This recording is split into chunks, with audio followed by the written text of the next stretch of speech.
so you know that's what's happening. Okay. All right. Welcome.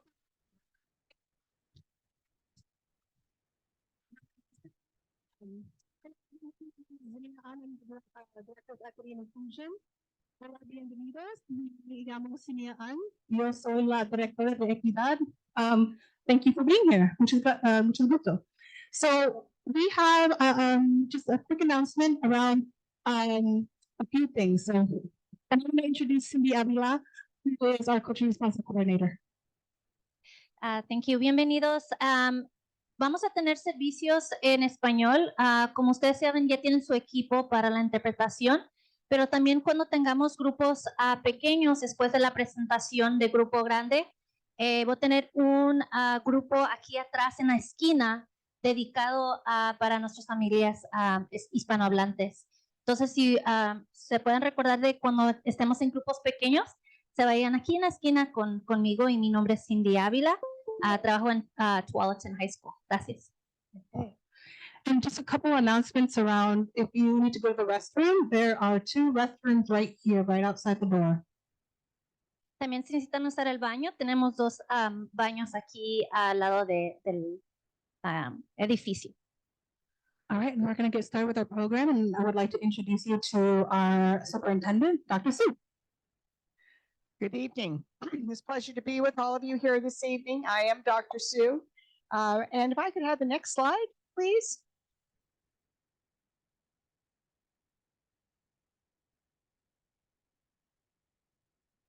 Drum roll.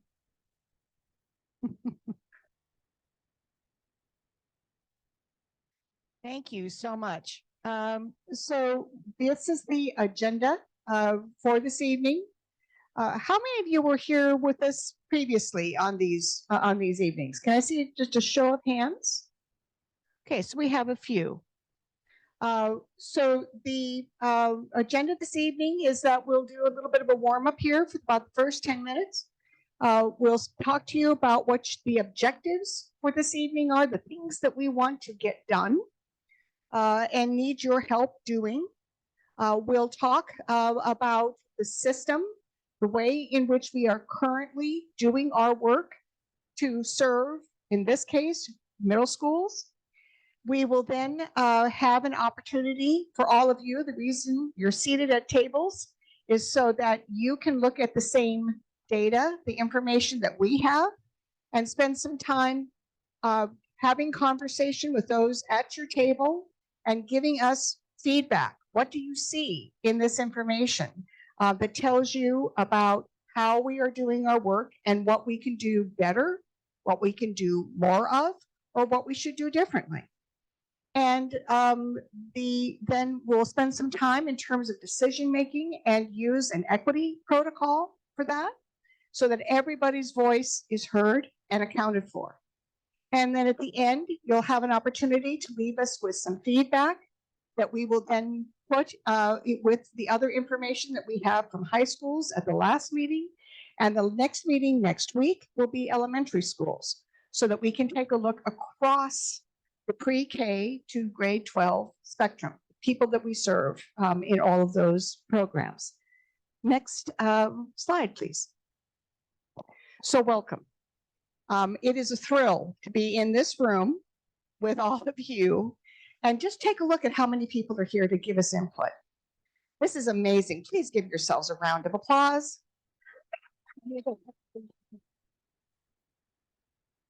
There are a lot of places you could be this evening, and you chose to spend it with us. And we appreciate that as a community. We can only be as good as what we know you need. So thank you for doing that. Next slide, please. Now, this one may be a little difficult to see, but the reason we are all here is that the Oregon Department of Education, which runs all of the public schools in the state of Oregon, gives us money every year or every couple of years. And if you notice in this sort of these colored bands, they provide us either state or dollars, what we call federal dollars, which come from the federal government, all taxpayer dollars, and they give us dollars to do certain things.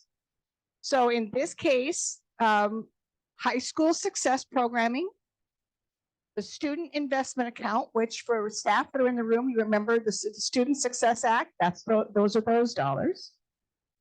The continuous improvement planning, that's something that we must submit every year to the state and to the federal government around how we are continuously improving in terms of our work with students to get great academic outcomes. The career and technical education, those are the programs for those of you who are 8th graders in this room and soon to matriculate to freshmen and beyond in high school. Those are those programs relative to helping you make the transition to what you want to be when you graduate and go on. And then Everyday Matters, which has to do with programming to help us make sure that everyone attends at least 90% or better, or 9 out of 10 every 10 days, so that you can learn at school. And then early indicators and intervention systems. When someone is not progressing as well, how do we intervene? What are the ways in which we can intervene and help students get back on track, remain on track, and improve? Okay. All of those have dollars attached to it. And I'm going to have our CFO, David Moore, share with you just a little bit about some of the data that you'll get a chance to look at tonight. So David, would you please? Thanks, Dr. Sue. As Dr. Sue said, I'm David Moore, the Chief Financial Officer for the school district. And I included some handouts at your tables. There's a couple of colored pie charts, and it describes the dollars that go along with these programs. If you didn't get one, I have a few extra in my hand here I could leave for you. And these are for you to take with you. And if you come back next time, perhaps bring them back with you. And to go over the two items at the top there, high school success and student investment account. We received just under $10 million per year for the student investment account. And those dollars are split into 3 categories, including ongoing community engagement, which primarily funds our equity program and departments, including community partnerships, our culturally responsive liaisons, family partnership advocates, affinity alliance groups, and the like. And the other category that's part of the student investment account is class size reduction dollars. And we have used those dollars for K-3 programming, special education teachers, special education assistants, and early learning teachers. For the most part, that describes how we use those dollars for reducing class size. And then thirdly, the last category is student health and safety. And we've used those dollars for counselors, social emotional learning, mental health and support services, those types of services. So that describes in a nutshell how we've used in the first couple of years those student investment account dollars. And then the other significant resource applies to high school success. And we receive approximately $4 million per year for high school success. And those dollars are mostly reserved of course, at the high school level. 15% can be used for 8th graders. But again, there's 3 categories of spending there: dropout prevention, career in college, and career and technical education. The other 4 categories do not come with direct financial support. Of course, our general fund and our federal and state grant programs support the continuous improvement planning process throughout the district. Career and technical education is funded by a federal grant called the Carl Perkins Funds that come through a consortium. So we don't receive the dollars directly. It's a regional consortium that we're part of, that we have representation that can contribute how Tigard-Tualatin wants to use those dollars as part of the consortium. And then again, there's no direct dollars for everyday matters, but our general fund would support that work of making sure students are getting to school on a regular basis. The early indicator and intervention systems comes with a $35,000 grant on an annual basis from the state. And again, that's for tracking students' progress and intervening at the right time. And we fund a software that helps with that process. So that, in a nutshell, describes the dollars that come either directly or indirectly to support these programs. Thank you. Thank you, David. Next slide, please.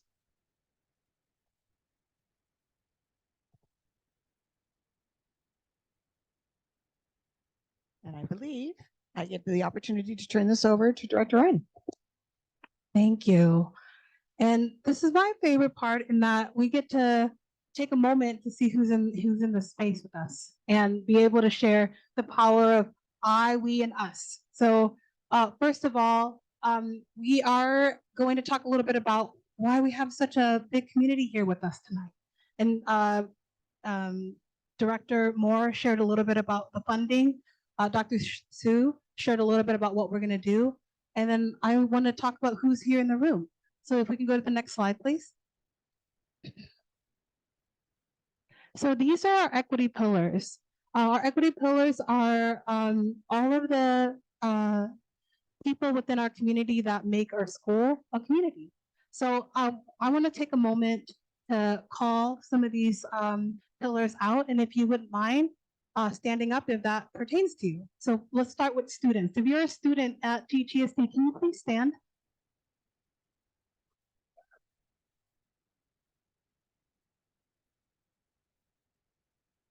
Yes, yes, keep it going. So, yes. So thank you, students, for coming here today on a midday and staying until the evening. You could be anywhere else, but you chose to be here with us. So thank you so much. And then we're gonna go and ask if you are a parent or a caregiver for our students here. Can you stand, please?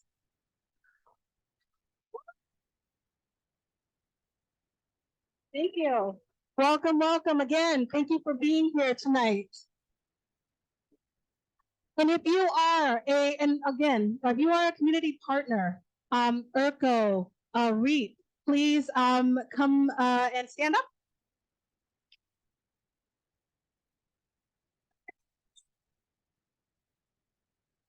Thank you so much. We have our turnout here today because we depend on our connectors within our community to invite and bring along the empowered voices of our students in our community. So thank you for being here. If you are a staff of TGSD, please stand.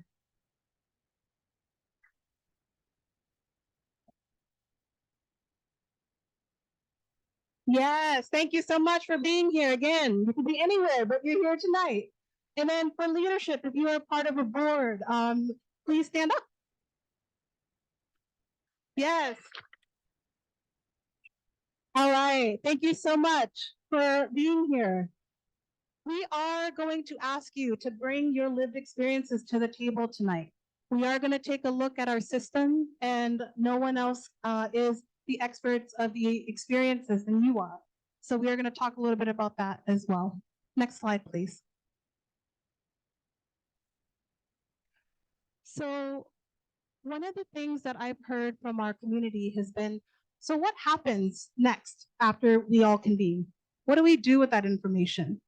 So tonight you're going to see you're going to see data, information about our district, and you will see some gaps, things that maybe our system is not doing well yet. And so from your lived experiences, we want to hear that. We want to understand and hear from your experience what it's like for you at TGSD.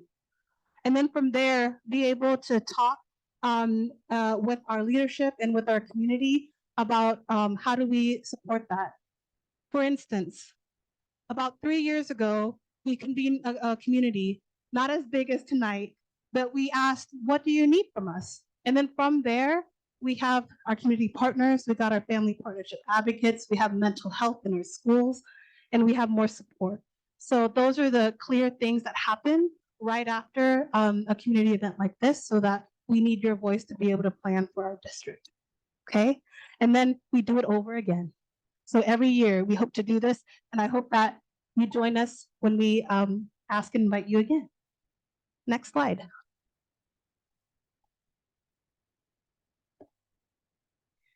So our goal for this evening is to make sure that all of you, students, staff, families, community, that the feedback and voices are a part of how we tell the state we're going to spend the dollars in those 6 areas based on your feedback.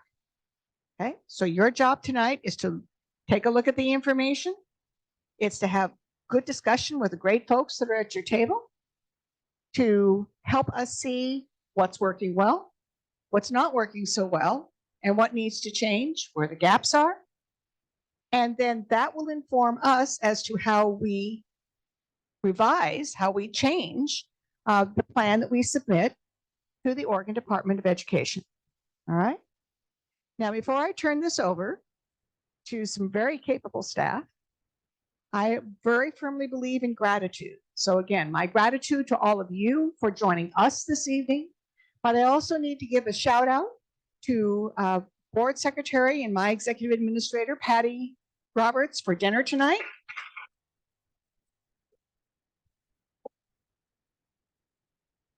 To Director An, Cindy An, for both dinner and for setting this process up. To Director of Student Services, Carol Kinch, who will speak to you here in just a moment.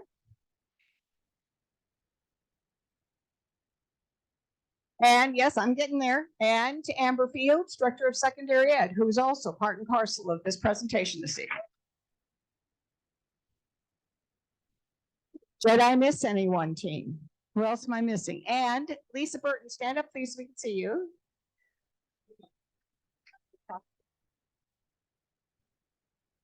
And what Director Unn shared with you about the recording is just through the slide portion.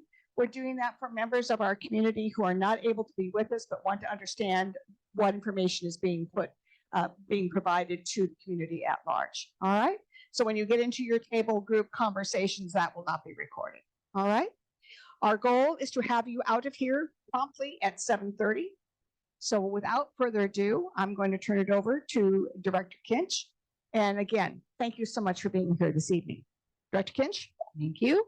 You can go forward, Lisa, 2 slides to the triangle.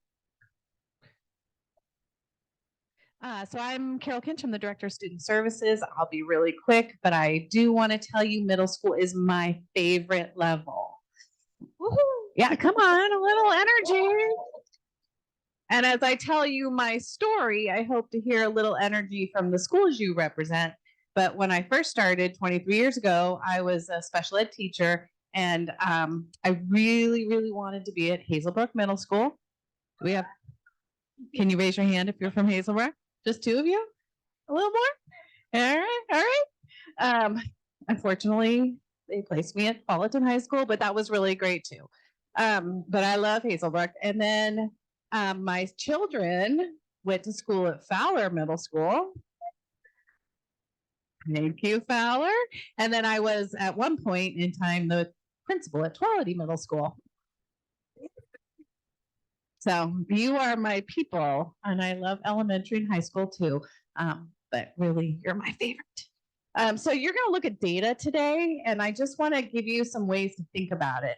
So we think about school in a triangle. And so if 80% of our students are meeting, we think of 2 purposes, then we're doing a pretty good job. So meeting whatever standard we have.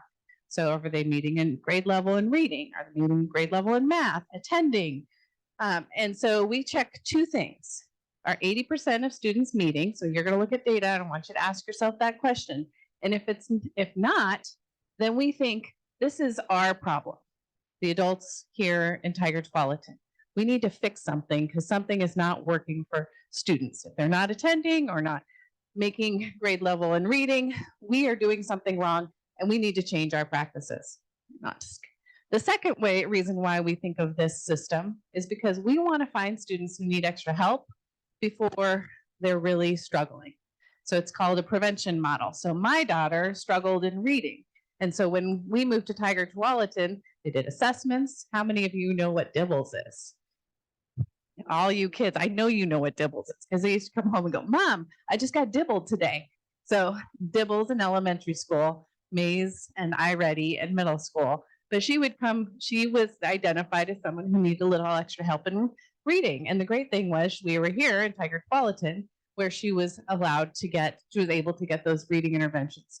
So when we think about schools, I want you to think about that. Are we finding the right kids and are we programming for kids? I'm going to hand it over to Amber, who's going to give you a little more information about what that looks like at middle school. All right, good evening. Good, there we go. Good evening. I get your voices warmed up because the whole next part, you are going to be the one talking. So I just have a little bit more to tell you, and then we're going to move it over to you. Next slide, please. You can go 2 slides. So we're going to be talking about, so what is an example of some of the things that we do in Tier 1? You can click one more time. So these are just some examples, one more time, because there we go. So when we're talking about Tier 1 programming, again, tiers are not students, but it's things that we offer. So that we're talking about core instruction. We're talking about our PBIS system. We're talking about our morning meetings and Character Strong. So these are just some of the examples of things across our Tier 1. Next slide, please. For Tier 2, we're talking about things that we offer in smaller groups, right? So we've got some of our literacy. We've got Read 180 and System 44. We have Check and Connect. We have Check in, Check out, Avid. So these are, again, our social worker program. Again, some different things that we offer for smaller groups of students in addition to what every student gets in Tier 1. Next slide, please. And then at the individual level, so this is where we're doing individual problem solving in Tier 3. We have mental health therapists. We do some individual problem solving as well as possibly evaluation for special education. So those are some of the examples of things that we do within Tier 3. Next slide, please. And one more. Okay, so now is when you are going to move. Ms. Kinch, if I can ask you to put table numbers on for me. So this next part is why you are here. What we want is to hear from you and your lived experience. So if anyone is feeling like, well, there's staff in the room, maybe I can't say, yes, you can. We all came tonight able, willing, wanting to hear your feedback based on how you experience a lot of these different things. So what you're going to be doing is sitting in groups, and I'm going to move you in a minute. Not yet. We're going to have a really awesome game of musical chairs here in a second. But you're going to be sitting in groups, and you're going to get some data. You're going to be looking at math. You're going to be looking at reading. You're going to be looking at student success, so the percentage of students failing one or more courses. And then there's going to be attendance and discipline data. In addition, there's going to be data that we call our climate and culture data. This is what our students are telling us. I like school. I feel safe at school. So that feedback is going to be in there as well, okay? Each table is going to have a facilitator that's going to be asking you a variety of questions, like what are some strengths that you might see? What are some opportunities? You're going to have an opportunity to say what ideas you might have. What are we missing? Okay, and really important is everybody's going to have a chance to speak. You always have a chance to pass, but we want to make sure everyone has a chance to speak. Okay, and also when you're looking at this, data doesn't say anything about people. Data says something about what our system is doing well or needs to improve on. So I want to make that really, really clear. This says nothing about individual people or groups of people. Okay. All right. It is time for magical musical chairs. So I'm going to dismiss, sort of explain where groups are going to go so you at least know your facilitator. And then we are going to ask you to rise, take your things, and move. All of you have a little number on your name tag. And students,